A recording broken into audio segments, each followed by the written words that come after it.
Welcome to Foundling Fridays, presented by Cut the Sith. Every Friday, we break down the latest episode of The Mandalorian.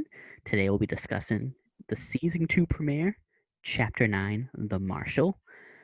Do not watch this video if you haven't watched the episode yet, because once we go into it, full spoilers. We're spoiling fucking everything. Like, literally, nothing is off the table. So you have like a 5, 4, 3, 2, 1. We're going full on spoilers from here on out. Alex, how you doing today?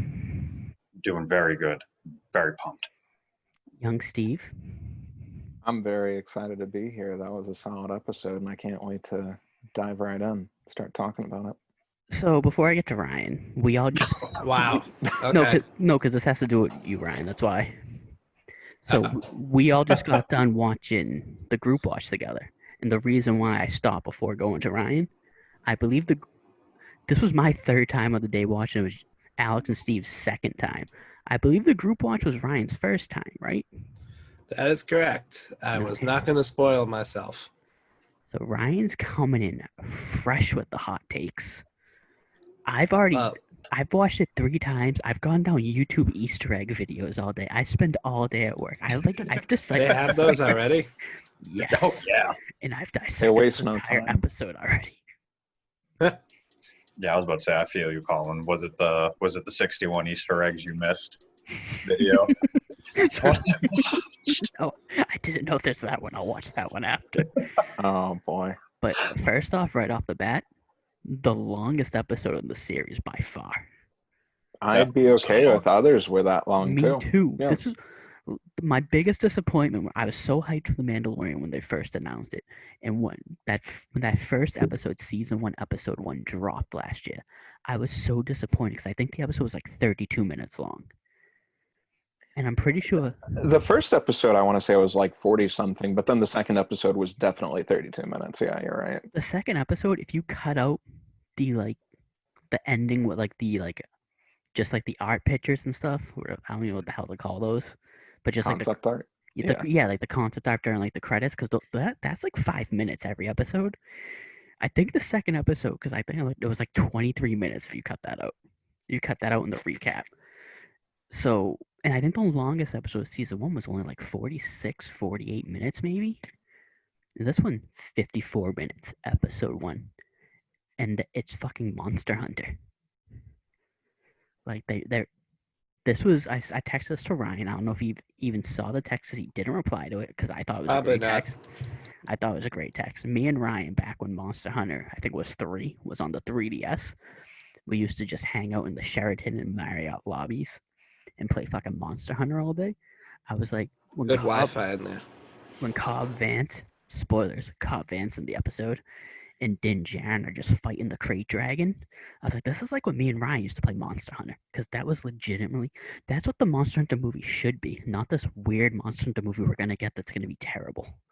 But enough about Monster Hunter. What'd you guys think of the episode? As you can tell, I'm excited.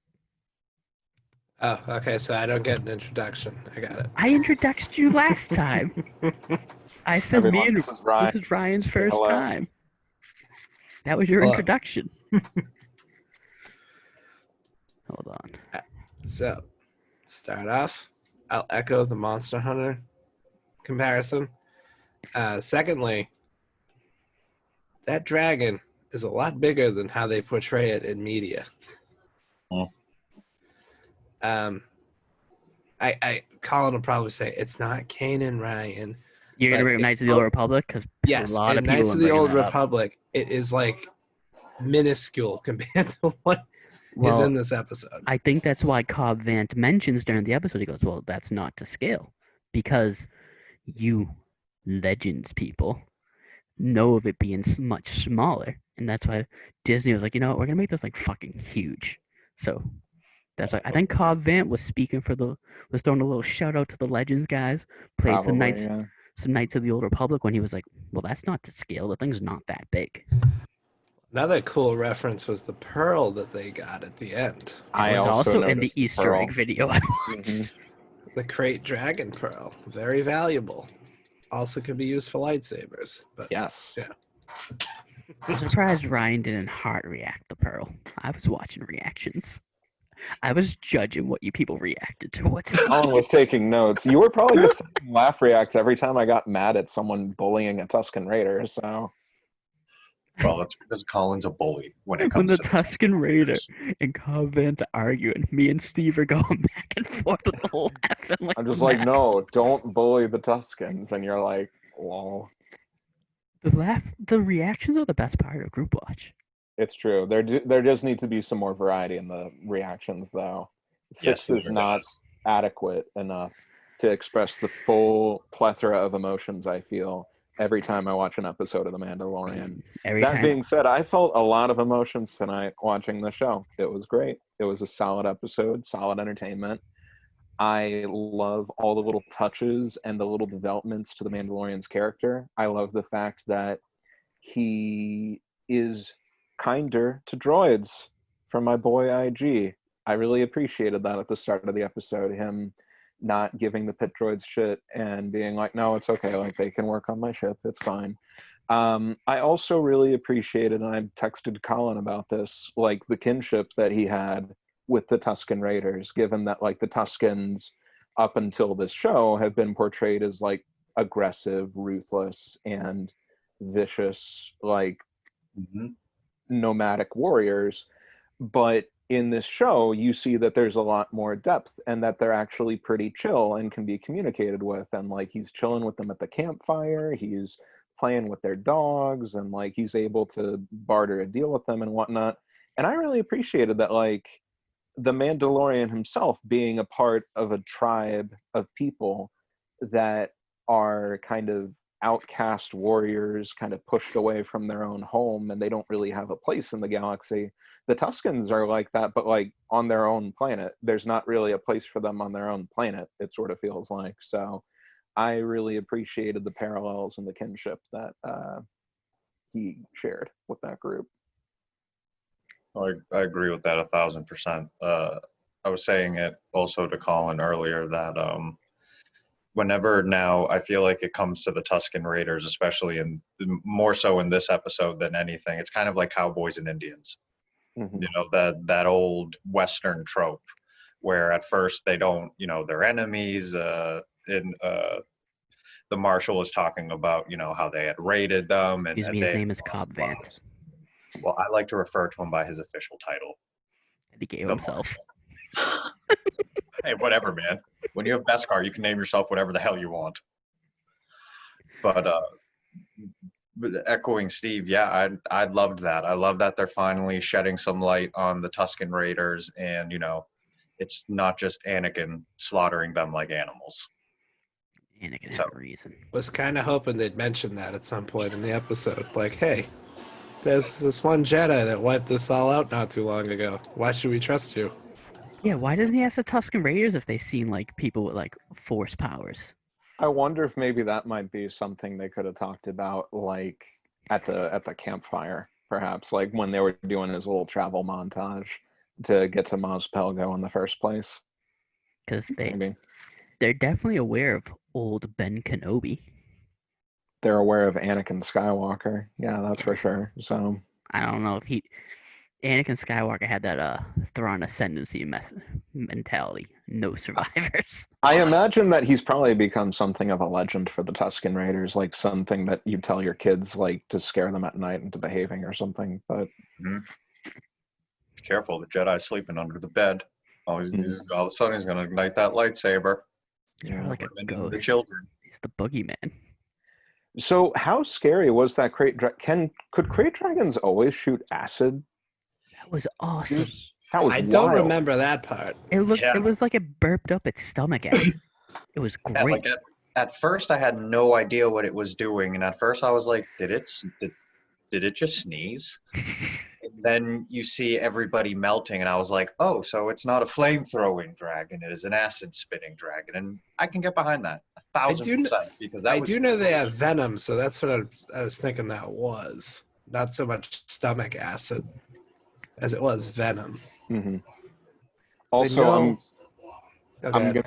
Oh, sorry. I'm gonna go full Filoni here and just nerd out over this one audio detail for the Krayt Ask Dragon Alex about this. too. So the fact that the Krayt Dragon, when it made its battle cry, it's the sound effect from the original 1977 New Hope when Ben Kenobi does the Krayt Dragon yell. Before that bullshit from the special edition. I Before saw that that even on the worse Blu-ray. bullshit from the Blu-ray, where they fucked up the noise and made him go ooh. But yeah, the fact that they used the original sound for the Krayt Dragon yell for the Krayt Dragon itself, I didn't even realize that. it filled my heart with joy. That was in one of my many Easter egg videos I watched. And I said it to Colin before I went online, and it was confirmed for Alex. Darth Maul showed up. My king, good old Sam Witwer showed up as an extra. Specifically, Which one was He had such a small, quick passing shot when Mando's first riding the speeder into the city. He was the guy. His hair was a little bit longer, but he was rolling what looked like some sort of canister of something across one of the gangways. That's really cool. I like that a lot. I love Sam. I'll have to look for him. I think I seen a tweet say that his cameo is 13:07 into the episode, and that was before I watched it the third time, and I forgot to look out for him. So I still haven't seen him at all. It's such a quick shot, and at one point, I looked over to Paige, and I was like, "That's Maul." I was like, "You sly bastard! You can't get past Alex. I saw you." It's Galen Marek, Star Killer. Star Killer. Oh god, the Tusken Raiders! Oh god, damn it again! The Oakland Raiders. They would have failed miserably. Anyway. Hold on. Before you talk, Ryan, Okay. I know Steve's been dying to talk about the Morse code. Yeah, I think the actual correct term is Dedita, Colin. But the fact that I'm just giving you shit. The fact that the Tusken Raiders and the Mandalorian, when they're outside the Krayt Dragon's nest, they talk to each other in what appears to be Morse code, and it's a Mandalorian method of communication, Dedita, which is basically their equivalent of Morse code. I didn't realize the Tuskens could also speak it too, which I thought was pretty neat. Now, Wow. Ryan, Yes. this being the first time you watched the episode, even though it only came out at 3 a.m., but still, some of us watched it numerous times today. You mean you? Yeah. I almost watched it the fourth time. I almost watched it at 7 because I got off work at 6 and we weren't doing group watch till 8:30, and I was like, well, how am I gonna kill time? And I almost watched it between then. Sure. So, did you get spoiled at all throughout the day? Because I know you said you tried to not spoil yourself. All right. So, let me ask you, because I've had time to react to it, I've seen it multiple times. The two of them have. How did you feel when Boba Fett showed up at the end? Did Ryan die? 1 second. Okay. Listen, he needs to collect his thoughts, okay? He's a very deep man. Me and Ryan have both been anti-Boba for a long time. And then he showed up looking like a snack. I mean, a rubbery snack, but yes, nonetheless a snack. I'll tell you this right now. When my man Rex shows up, if he shows up, which I hope he does, I would lose my mind. Yes, sir. If and when Rex shows up. I mean, I like to think that Boba's just been living amongst the Tusken Raiders. He was wearing gaffy sticks on his back, I thought. Yeah, that's what made me think that. I was like, is it maybe just a Mandalorian thing now that, they just have this extreme kinship? Because apparently it seems like nobody else in the galaxy knew how to communicate with Tusken Raiders before the Mandalorian showed up. That Sarlacc pit that the Krayt Dragon was that the same one that he fell into? I don't know if that was the pit of Carcoon. No, I don't know where that was. All right, because my question was going to be, because they said it's only abandoned if the Krayt Dragon ate it, but I want to know, did Boba kill his Sarlacc? Because the man survived, and I know he kills it in Legends, right? He does get out of it in Legends. I think he forced it to spit him out. And that armor, by the way, being like unfazed by acid. It's dope. I mean, So why would he have shed the armor then in that case? I mean, if he was able to get out, then like, how was he separated from his armor? Because I didn't read. I only read the first Aftermath book. I didn't read the second two, and my memories of Aftermath, I've kind of just worked very hard to push them out of my head. So, Colin, like, how did Cobb Vanth actually come across or I guess, how did the Jawas get the armor per It's se? not- Did it say it's that in not Aftermath said. or no? pretty much what is recapped in this episode is what happens in Aftermath. It's just like some of the scenes. It's just like kind of slightly different, but the Cobb Vanth part in Aftermath is only a total of 3 chapters, Hmm. and it's basically This was book 1 of Aftermath? It's 1 chapter in each book. Oh.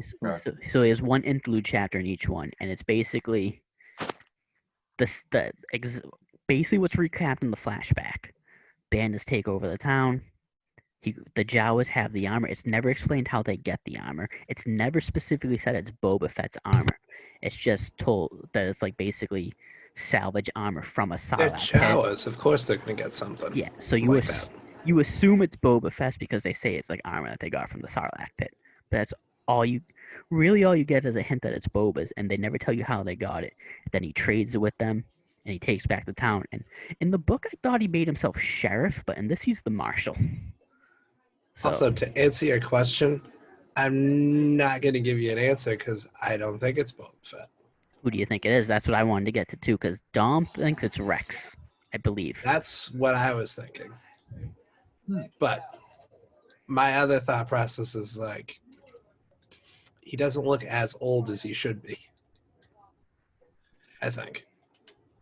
The second time I watched it, the first time I watched it, I didn't hear it, but the second time I watched it, as he was walking off screen, you could hear his little spurs clinkling and whatnot, like, as he was making his exit. And so that, I think, was the giveaway that it was Boba Fett.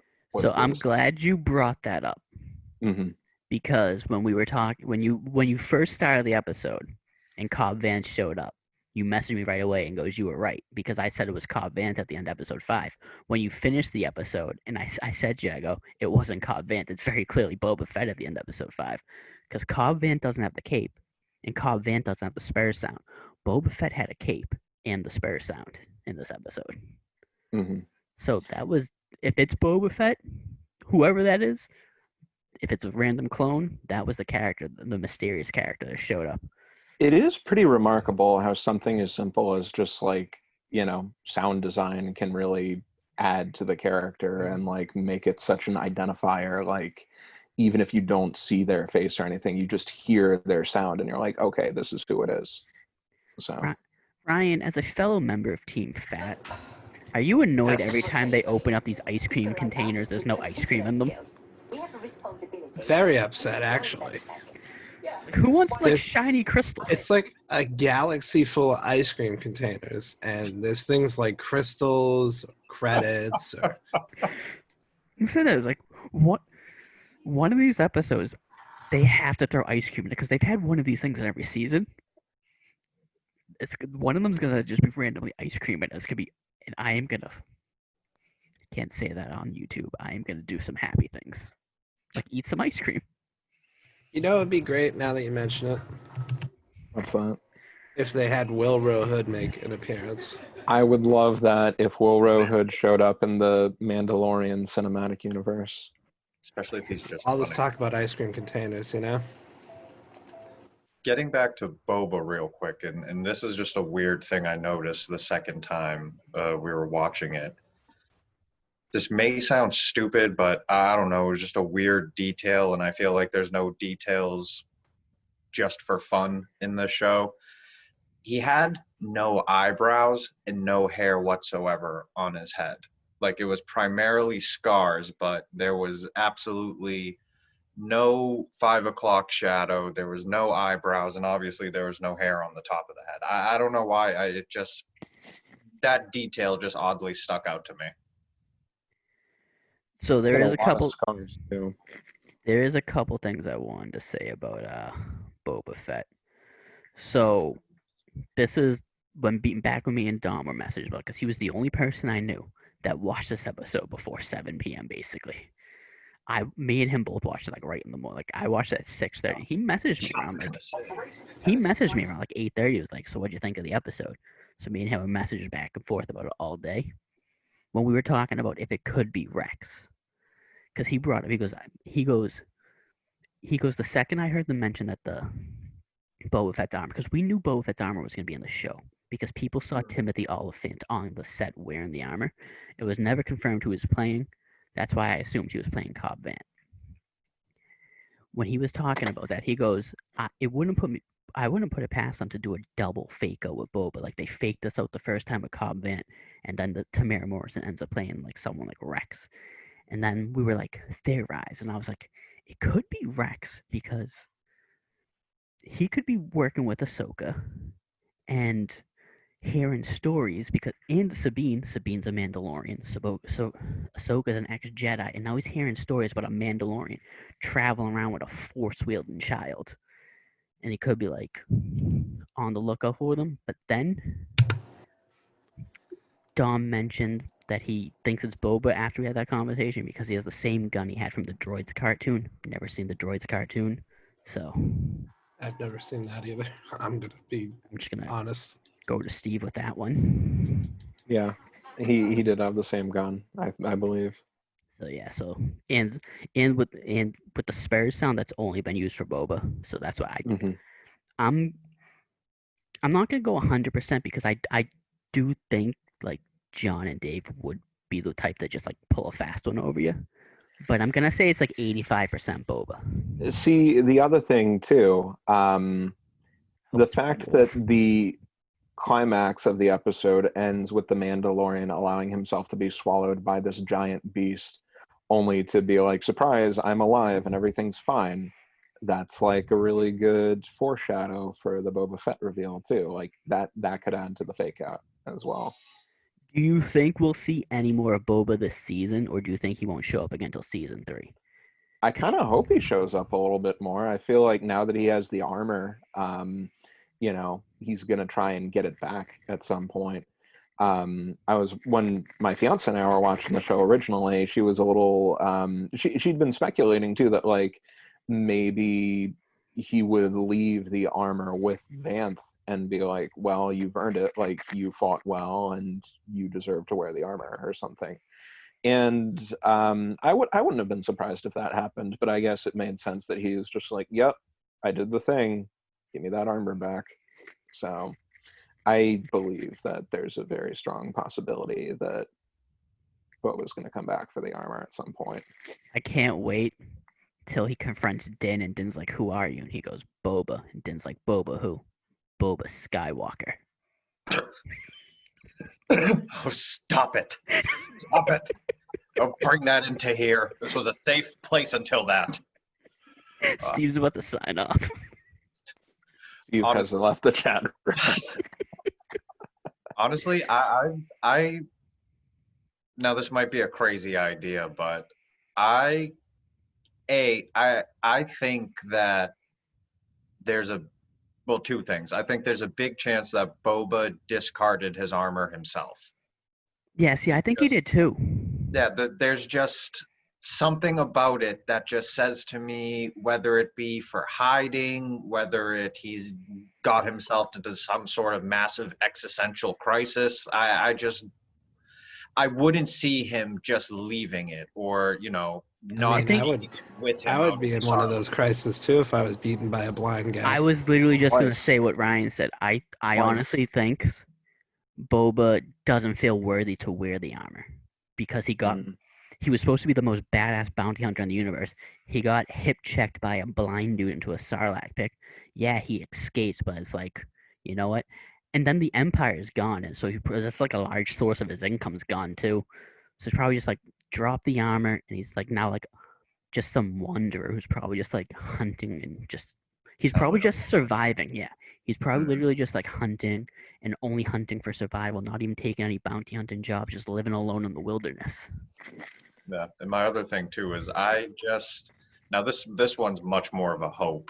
Is I hope we're going to see more of Boba because my thing is at this point with the little look that Fett had in his eyes at the end of it, it kind of looked like A, he wanted that armor back, but B, obviously, I think he recognizes this as another Mandalorian. I feel like he was watching the whole Crate Dragon event play out from afar to get a gauge on who this Mandalorian is. And I think, well, this is where I feel like it's more of a hope, is I hope while Boba is trying to get it back, that's when they collide with Rex and Ahsoka and we get like a clone face to face.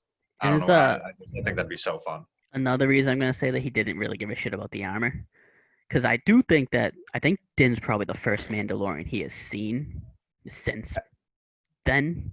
And ever really actually like Yeah. met, not even met because they haven't So met yet. yeah, but- I can see him being curious about that. The reason I don't think he actually cared about the armor, because people knew Cobb Vanth was walking around with the armor on. If he wanted that armor, he could have went and gotten it anytime. I believe it. Yeah. Yeah, especially with the skill level. Yeah, there's no way that the Marshal of, what is it, the Marshal of Mos Delgo? Mos Pelgo. Yeah. Mos Pelgo. As much as I love Cobb Vanth, he wasn't going to keep Boba's armor if Boba walked in and wanted it back. I have a follow-up question for you, Colin, because I would defer to you more on Clone Wars matters than I trust myself to remember them. But what was that thing that Olmec had said about Jango Fett and Boba Fett and like them not being like legitimate Mandalorians? Do you remember that at all? Yeah, I can't remember exactly what it said, but they weren't. They were never official Mandalorians. But I don't actually remember what it was because I was actually going to ask you that same thing. Oh God, what is this? Were they like?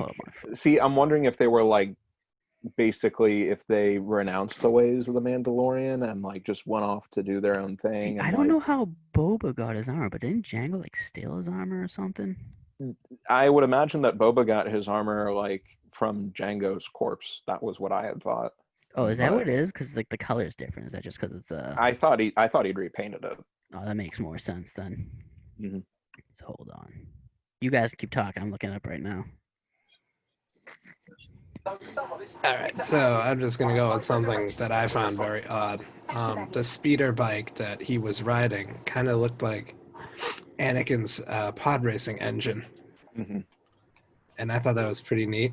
Yeah, it is. It's so I don't know if it officially is, but yeah, it's half of his pod racer that was turned into a speeder. I thought so. I was like, that looks very familiar. Not to interject, gentlemen, I got but the when Jango thing, by the way. when Almec was speaking to Obi-Wan, what he says is Jango Fett was a common bounty hunter. How he acquired that armor is beyond me. So he's not like a legit there's another one where it says, in short, maybe it depends on how you want to interpret what Duchess Satine says to Obi-Wan. Jango Fett claims he's from Conquered Dawn, a planet ruled by Mandalore. The official word for Mandalore is that he stole a suit of armor and used it to make a name for himself as a bounty hunter, and he has no connection to the world. They label him as a renegade. Now, it should be noted that the government of Mandalore during the Clone Wars also disavowed another group called the Death Watch. The Death Watch wanted their people to go back to their warlike ways. Mandalore's ruler, Duchess Satine, didn't consider them true Mandalorians either. So Jango not being considered a Mandalorian by the official government could be the truth, or it could be the government disavowing Jango. The official government and Death Watch as well put a lot of emphasis on what constitutes a true Mandalorian. By saying Jango isn't a Mandalorian, that could mean he's an exile and a renegade, or they can mean it literally, and the story about him stealing the armor and use it to make a name for himself is the truth. So basically, no one actually knows. And you just have to take the government's word for it. Because that's what I'm wondering, if they're going to explore that at all, because by that logic, then Boba Fett's not an actual Mandalorian either, potentially. So the idea of Boba Fett interacting with and meeting like a legit Mandalorian for the first time that we've seen anyway. So. And they still need to explain this whole helmet thing. Because he pegs Cobb Vanth as not being a Mandalorian the second he takes the helmet off and puts it on the table, like he gives a look. But it's like, prior to this show, But No, it's- Mandalorians are taking their helmets off all the time. Sabine never wears one. No one in like Death Watch ever wears one. Gar Saxon never wears one. Boba that's is really always when they're in taking battle. them. Yeah, they only wear them in battle. They take them off all the time. Well, I thought it wasn't the action of taking the helmet off that gave him pause. It was the fact that he was like, "So you're a Mandalorian," as if he'd never Well, actually interacted I with thought one he like before. paused the second he puts the helmet down and gave like a reaction. Hmm. I had to go back and watch it a fourth time. I'm not, Thanks. I was We gonna all probably anyway. will. But my thing too about being a real Mandalorian or not being a real Mandalorian, I feel like with this show, they kind of said, it's not even really a blood thing anymore. It's just kind of if you follow that creed or you hold it deep enough in your heart. Mhm. Yeah, can non-humans be Mandalorians? I'm Is that what assuming. foundlings are? Yeah, that's what Yeah. I'm saying. So I mean, like, we don't know. They're all wearing could masks. Baby Yoda be a Mandalorian? I feel that Baby Yoda could be a Mandalorian. He is definitely gonna start leaning towards the dark side. By the way, Absolutely, without he a is doubt. Oh, picking that boy up on understands things. violence. He's already a lot more aware of when Mando's about to get into fights and get into The trouble. second he sees him press like the button on his like Yep. arm, he closes the thing because he knows shit's about to go down, and Mhm. he's so like desensitized to violence right now. He's a lot more aware of his surroundings this time around, I feel. And I also feel like, I mean, granted, he's not speaking yet or anything like that, but he was doesn't speak much, backwards. much more vocal Mhm. in this season with like his cries and the little whimpers that he makes. Like it was much more vocal this season than before. And the sound effects this time were a lot better than like generic baby Foley sound I effects that they hated used in the those. last season. He was like in the last season. I was like, why? Mhm. And I was pumped that my girl came back. Oh, I really just love the mechanic. She just, and then when she's like, listen, if this thing ever divides or gives off, or breeds, give them here. Give them Or if here. Disney starts selling more of them every Mando Monday, I'll buy some on Mando Oh, yeah. Monday.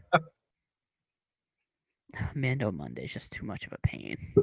The first one was a huge bust, so we'll Honestly, see. I saw your comments on it, and I was like, I can wait till Friday. For those watching or not really that were not in the Discord or anything like that, I tried acquiring the Target exclusive Black Series Beskar Armor Mandalorian Deluxe figure for my nephew. And it was in my cart, and I'd entered in my payment information and everything, and it sold out while it was in my cart before I could click submit my order.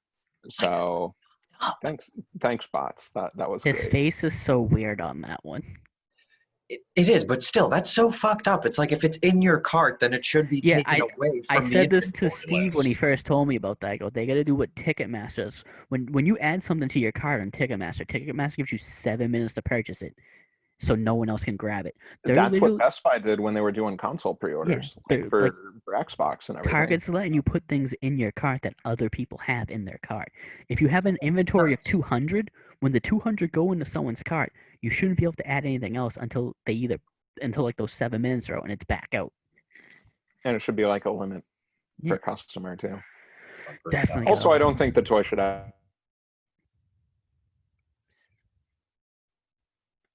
I can't hear anything now.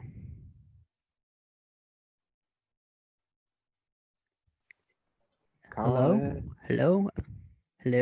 I can hear Steve. Hear you. I know. I'm pretending. I'm pretending not to talk. But yeah, no, I messaged Colin. I was like, this is insulting that all the Mandalorian toys feature removable helmets now because he doesn't remove his helmet. Mm-hmm. The living thing can see him without the helmet. I just that's something I really, really hope gets brought up because it's like, granted, he does wear a helmet, but for somebody that wears a helmet throughout an entire show, his facial expressions and his tones are always just dead on. His body language is always very, very clear. Yeah, like me and Steve, we both picked on a reaction he had to Cobb Vanth, and he had a helmet on. So it's like, even with the helmet on, like, he doesn't need to take the helmet off.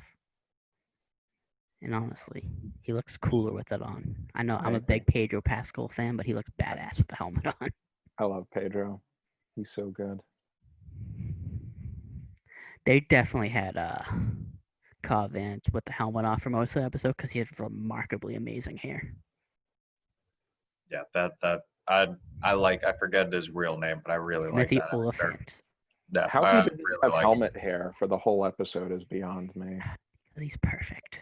because he's a Pe- pretty boy. Pretty boys Pe- don't get helmet hair. Pedro had helmet hair though in that one episode. So I hope when he starts like recruiting a team to go after either Moff Gideon or if he has to take on Boba Fett, that Cobb Vanth is part of that team. Because I know I want he's gonna have Grief Karga and Cara Dune with him, obviously. I hope Cobb Vanth's part of that crew now. And like Ahsoka, Sabine, and Rex. There's a little piece of me that kind of hopes. I don't know. Wild theory time. There's a piece of me that kind of hopes that Ahsoka approaches Mando about taking Baby Yoda, and Mando's just like wants no part of it, and I don't know why I want to see them kind of like butt heads, Mando and Ahsoka. Yeah, and I could even see him being like, "Okay, you say you're a Jedi. How do I know you're a Jedi? How do I know I can actually like trust you?" So And she's seen one of his kind before too, because she's friends with Yoda before he like.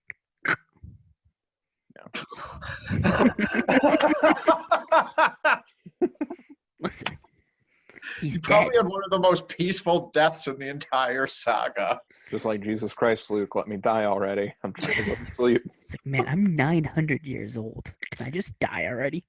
You should just give him a quick. I mean, I know 99% of the shit that's wrong in this galaxy is mine, and now I'm gonna die, so you guys have to deal with it on your own. And Yep. even when he did pass, he was still haunting Luke all those years later. Or I said this, and I've said this before, and I'm gonna say it again, and I know it's a long shot, and by long shot, I know it will most likely never happen. I just want, even if he doesn't run into Luke, because I want him to run into Luke because Luke's out there. Din's looking for Jedi. Luke's out there like looking for like Jedi artifacts and like rebuilding the Jedi Order. They should actually cross paths, but they won't. I doubt they'll recast a young Luke. I could see them doing one of those digital face renders like they that'd be did so for horrible. Tarkin or for Yeah. Leia or something. I don't think that they'd actually interact with each other one-on-one. I could see their ships passing each other and like do just a quick shot of the pilot looking back, and then you'd pull around and it's young Mark Hamill's CG face or something on there. Yeah, because Looking like the Star Wars holiday special. That'll be great. I mentioned it to Dom when I was talking about him because he was the only other person besides me that watched this TV show in the morning like a normal human being does when they first wake up on a work day. Okay. I literally got a text at like almost 7 o'clock on the dot from Colin. He was like, "Have you watched this yet?" And I was like, "I'm just getting up." So I was telling that to Dom, but I really want Luke, and I know it's not gonna happen. He goes, "Yeah, I can see him hearing like stories about Luke, but always like missing him and them just like never interacting." Because it makes sense that if he's out there looking for the Jedi, yes, Ahsoka's out there, but Ahsoka's not a Jedi. Luke is a Jedi, and Luke is trying to restart the Jedi Order. So if you're going to be looking for the Jedi, you should be looking for Luke. Luke is also the last student of Yoda, the only like other known species. I assume before Baby Yoda, like the last, because Yaddle definitely died before Yoda, right? Did she die during Order 66? Maybe Actually, even before that. She was off the council at that point, right? Yeah, she so wasn't even there in the third movie. for all we know, pre-Baby Yoda, Yoda's the last living member of that species. And Luke was his last student. Luke is actually going out to restart the Jedi Order, whereas Ahsoka has claimed for years she's not a Jedi. But they could probably do the de-aging thing because Mark Hamill is a voice actor, so him just dubbing himself, it wouldn't be that hard. But I hate that. It looked awesome for Tarkin in Rogue One. It looked horrible for Leia. And it looked Tarkin horrible. looked kind of like a Call of Duty cutscene, but yeah, he still looks pretty good. He I looked thought. good for a dead He looked guy. very good. Leia and Luke looked horrible. Mhm. No, I wasn't. I feel like with all the money they spent, they could have spent an extra couple $1,000s to make it a little bit more streamlined with that. But I was gonna say if there is some form of like Luke interaction in this season at all, I would see it going down as more like we'll see original characters, people that are already training under Luke, or going out trying to do recruitment also. All right, so I got a question for you guys. Because for Solo, they did recast Han Solo and Lando Calrissian. Can we see Lando or Han played by Donald Glover and was it Aiden what's that guy's name that played Han Solo? Not and Solo? Anthony and Gruber, who should have played Han Solo in that movie, but yeah. It's like Oh, I forget his name. That played so well.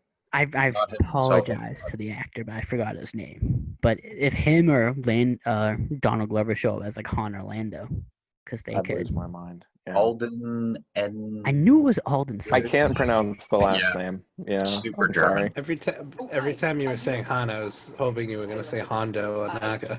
Well, Hondo and I would love it definitely if gonna show up. Hondo showed up in that show too. Oh especially my real life. Do you think they'll go Ryan? Do you think they'll go to Batu and Hondo's just like Hondo? I really hope so. Using the Falcon running missions. I really hope so. They He's really gonna do a got they mission, got Smuggler's advertised Run. their Disney park at a little bit of in the hacking middle of myself, Frank. Mandalorian, so Real yeah. quiet.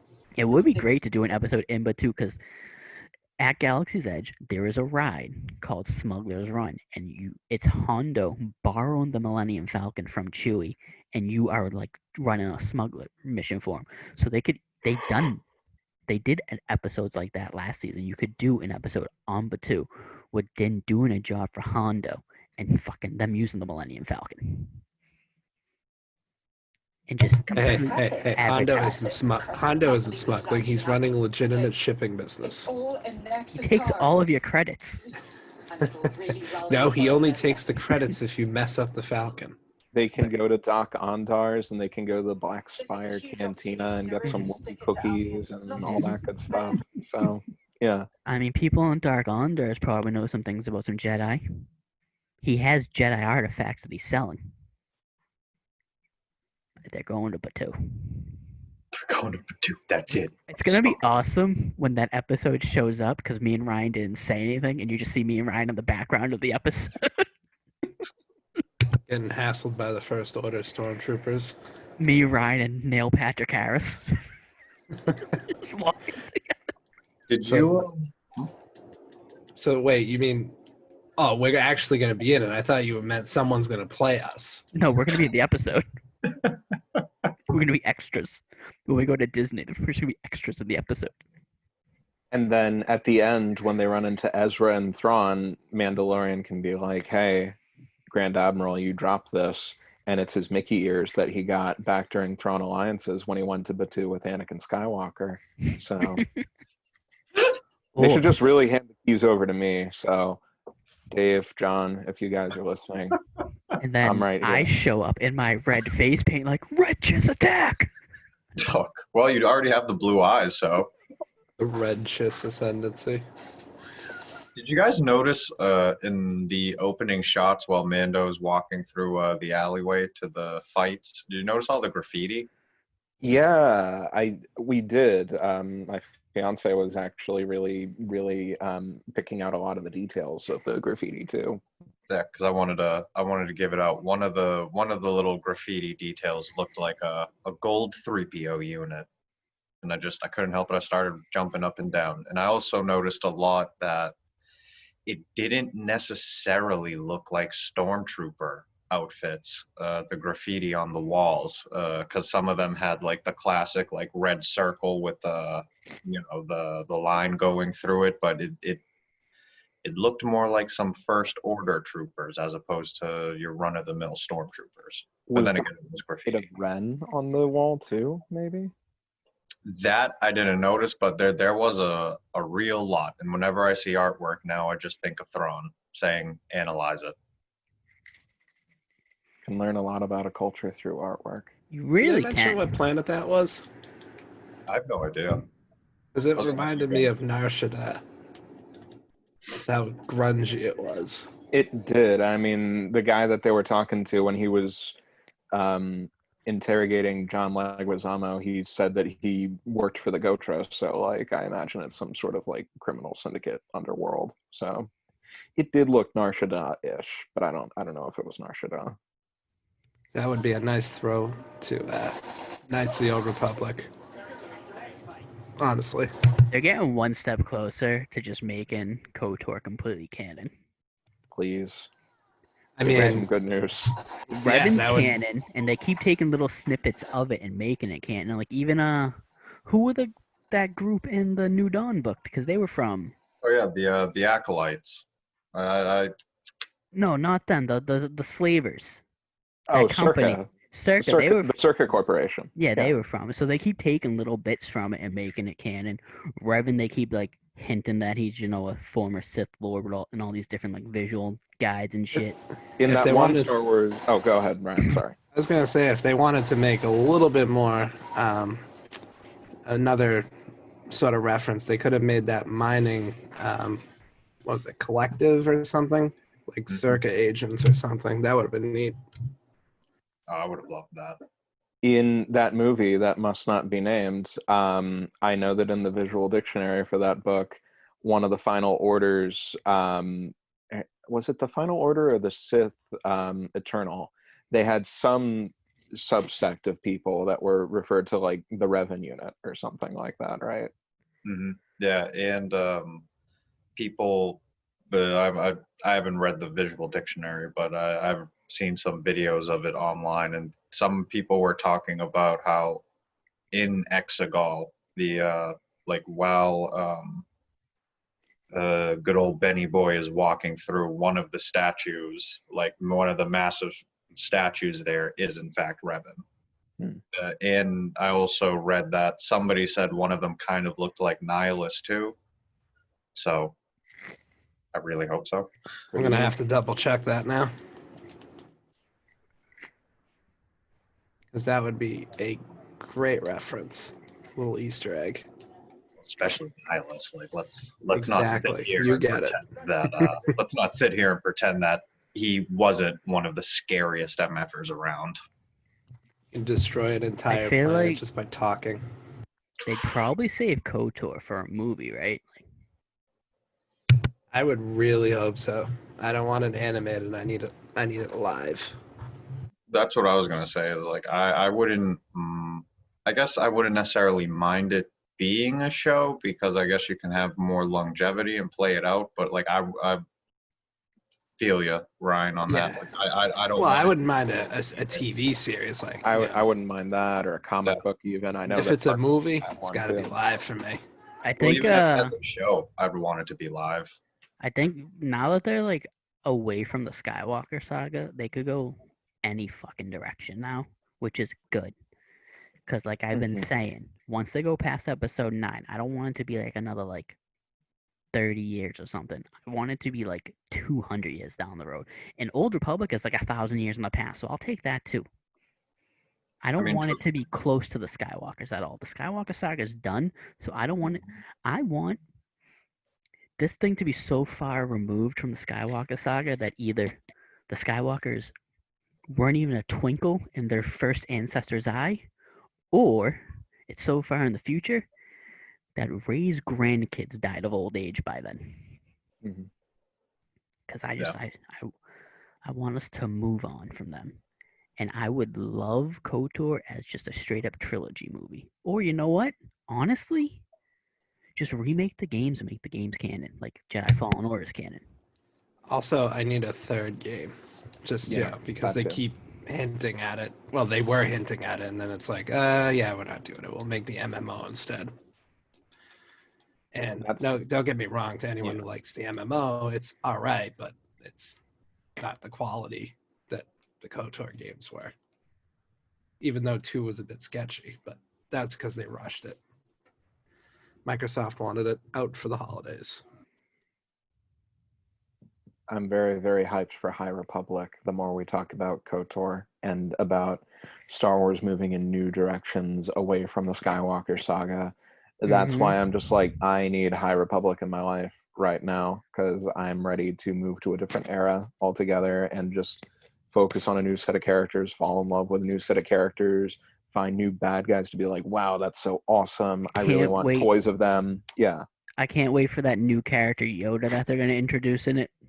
I was just about to say Colin's ecstatic for Yoda. I heard they're finally going to explain how he got his 2001 Honda Civic. That's going to be a really important addition to the lore. So I like how Yoda is just like denigrated to the kids comic book and like IDW. yeah. It's like he doesn't even get the Marvel treatment. Mm-mm. Although I love IDW. They had that awesome Last Ronin Ninja Turtles book. Oh baby, that was so good. The Sonic book is pretty good too. Yeah.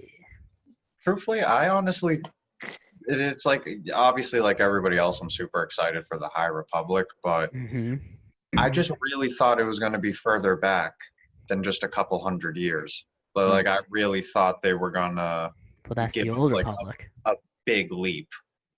Well, truthfully, with the Old Republic, when I first heard about the High Republic, in my mind, I thought they were essentially renaming the Old Republic as the High Republic. And I thought that's where we were going to go. But now I'm just going to go ahead and assume the High Republic is the era immediately after the Old Republic. How long is Darth Bane after or before Revan? Before long, or no, after. I'm sorry, after. Yeah, because he does the Rule of Two, and the Rule of Two doesn't exist during the Old Republic, right? Mm-mm. That's correct. There's a lot of them. 'Cause running around in the Old Republic. They also made Bane canon, and they made him being the creator of the Rule of Two canon. But I hate his that rule so much. his books aren't canon, so I wonder if they'll introduce him in something when they go into the past.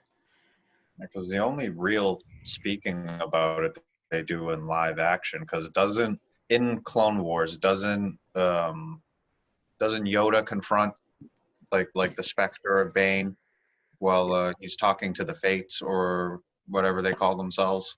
Mhm. And then the other reference I can think of off my head is like they don't even bring up Bane, but at the end of the Phantom Menace, when Windu and Yoda are talking, he's like, "Oh, always two there are, a master and apprentice." Which is another thing that people I think overreacted to the Sith being dead at the end of Rise of Skywalker. There's always going to be dark side Force users with laser swords. The Sith being gone, all that's doing is that's getting rid of the Rule of Two. So it's like Reopens up we the can power. move on from the Skywalkers and we can move on from the Rule of Two. Yeah, that's what I was going to mention. I was thinking hopefully they just completely leave that in the dust, because it really isn't that spectacular for me. It doesn't do anything for me. I don't You like don't the like them concept all? of there only being two when there's an entire army of Jedi. You want to even this playing field. Mhm. It needs to be even. Don't worry. Even though Sidious brought them all down by himself, but that regardless. So Tar Vizsla, first Jedi Mandalorian. Baby Yoda, first Sith Mandalorian. Oh. And he's going to do away with the Rule of Two. Oh, hell yeah. You're kidding me? I can't wait. Star Wars Episode 10, set 500 years after. So Baby Yoda's 500 in the prime of his life. 550. Yeah. Peak Baby Yoda. Just I mean, absolutely shredded. Well, honestly, especially I've seen some like Dark some saber. people have like re-rendered the picture of where when Boba's holding Jango's helmet up to his Mhm. head, and they've redone that with obviously like what they assume Baby Yoda's gonna look like, and he's got Beskar on and everything. And in my head, I'm like, you I want got to know that on a what? T-shirt. I could be 100% down for I that. got it on a T-shirt. There's air slots for him. So here's my question. Do we think Moff Gideon is going to be the big bad at the end of the season, or is he going to be like a Thanos type character where he's going to just show up little by little, orchestrating things from the shadows, and they're going to put off, or they're going to kill him off in the season, or is Boba Fett going to be like the big bad at this season, or is there not going to really be one? I'm very curious to know that myself. I don't have a theory right now because I think it's too early to predict. But That's what makes it fun. I mean, Honestly, I predicted an entire thing based on the name Jixtus in that book. I'm not getting into Jixtus theories. So I've seen how deep that rabbit hole can go, dude. the red chists show up in like episode 6. Oh God. Here we go. And Ahsoka's like, I knew it, because Dave Filoni is writing and Knew directing it. episode 5. So she's gonna show up in episode 5. Episode 6 is gonna be like a continuation of episode 5. And she's gonna be looking up at the stars as she's bleeding out, just pouring blood from her throat. Because the red chiss they use, they're like, what's the materials the Darksaber made out of? like I the don't hilt. know. Okay, it's that material, but throwing stars. I thought you were gonna say blood magic for a No. second. That's- They use throwing stars where the tips are kyber crystals. Oh my goodness. They just throw kyber. This is very elaborate. They throw like lightsaber throwing stars at her throat, and she's like, she's just bleeding out. And she's like, I knew the red chists were coming. They have Ezra. And then she dies. And then she transforms and becomes one with the Force again. And then that's when she becomes the mother, right? That like Force thing, and from Clone Wars, she's the mother. Okay. Anakin comes back as the father. Like They I'm do. having a fever They dream do. right Now they're just missing a spirit. So No one cares in about the Trinity. son. The son's Baby Yoda, so we don't care about him because he's the dark side. The son's the dark side, so he just Okay. shoot him off for a moment. Force Ghost Mother and I almost said Anakin. Silly me. Force Ghost Mother Ahsoka and Force Ghost Father Anakin. They do what was called in the ancient times of the Old Republic the fusion dance. They become one Force entity. Jixtus, with his Millennium Star Destroyer, because he fused the Star Destroyer and the Millennium Falcon into one machine. That's why it ends up on that trash planet in episode 7, because they free it at the end of this battle. Spoiler alert. So he pulled, you know how in Endgame Thanos basically just like throws like a moon? He throws this thing with his Force Chiss powers because he's a former Skywalker that kept his Force abilities and became one with the world between worlds. So you know how like Dio was like stopping time and shit and doing whatever he did in that terrible anime JoJo? Jixtus time leaps. So he's like jumping seconds forward in time, be the world between worlds. So he's just jumping up and he's throwing space stations at them and shit. And Ahsoka's bleeding out. And that's when Baby Yoda summons the dark side of the Force. And you guys ever play the first Mortal Kombat? Yeah. You know how when Sub-Zero rips the throat of his dudes out in the fatality? So he's going to force choke Jixtus and pull his throat out. Kill him. But by doing that, he also uses the Force to rip the data from his mind banks into him. Finds out the location of Ezra and Thrawn. And more importantly, Eli Vanto. He then Force hails Ahsoka so she survives and reunites her soul with her body so she's no longer the mother. Bummer. Yeah, I know. Sometimes the dead don't stay dead. We've learned that from Palpatine. We've also learned this from Jixtus theories. Mm-hmm. And Snoke shows up. And Snoke is like, Naturally. Which I version? have original version 2. So we had version 7 in episode 8. Version 2 shows up in this. And he's like, you have the map to Thrawn and Ezra. I have the key. And then it ends. And then we go to season 3. Oh, so basically kind of like the plot of KOTOR where they're looking for the maps for the Starforge. Yeah, exactly. See, Ryan gets it. See, that's all you had to do, Steve. Just come up with a wild theory on the spot. Was that so hard? Yes. I mean, that type of detail, shit, maybe.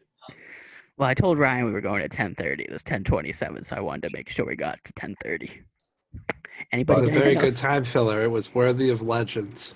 anyone get anything else to say about this? Anything that happened in this episode, or anything they're looking forward to in season 2? I was gonna say, to answer your original question before our collective fever dream, Mhm. I think it's gonna be kind of the opposite, where Boba is actually, gonna be made up to seem like the big baddie. Well, the stuff is going on with Gideon, and I'm gonna call it right now. Boba's gonna help. Boba's gonna help them at the end of all of this. Kill Gideon.